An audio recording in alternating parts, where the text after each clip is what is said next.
Sanskaram University, where cutting-edge technology meets the promise of world-class education. Sanskaram University, education with values. कोविड-19 भारत में फिर से रफ्तार पकड़ रहा है। 9 जून तक देश में 6400 से ज्यादा लोग इस वायरस से जूझ रहे हैं। वहीं पिछले 24 घंटों में 358 नए मामले सामने आए और अच्छी खबर यह है कि इससे 624 लोग ठीक भी हुए हैं। लेकिन सबसे ज्यादा ध्यान खींच रहा है एक नया वेरिएंट जिसका नाम है XFG।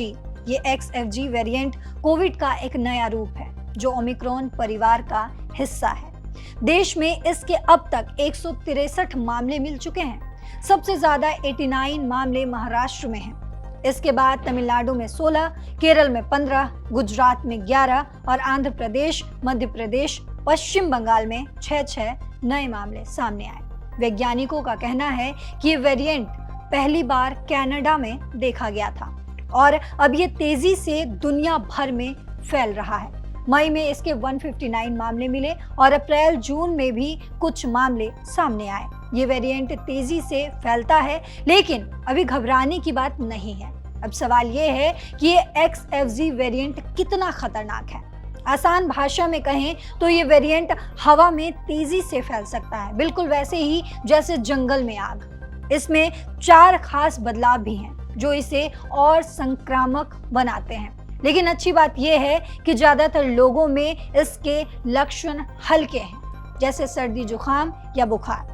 फिर भी बुजुर्गों और पहले से बीमार लोगों को ज्यादा सावधान रहने की जरूरत है। चीनी वैज्ञानिकों ने चेतावनी दी है कि ये वेरिएंट भविष्य में और तेजी से फैल सकता है, इसीलिए हमें अभी से सतर्क रहना होगा।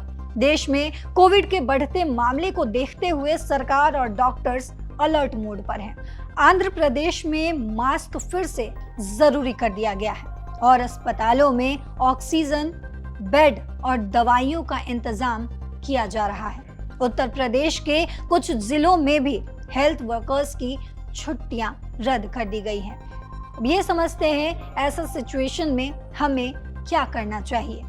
भीड़ में मास्क पहने, बार बार हाथ धोएं और अगर बुखार या खांसी हो तो तुरंत डॉक्टर से मिलें।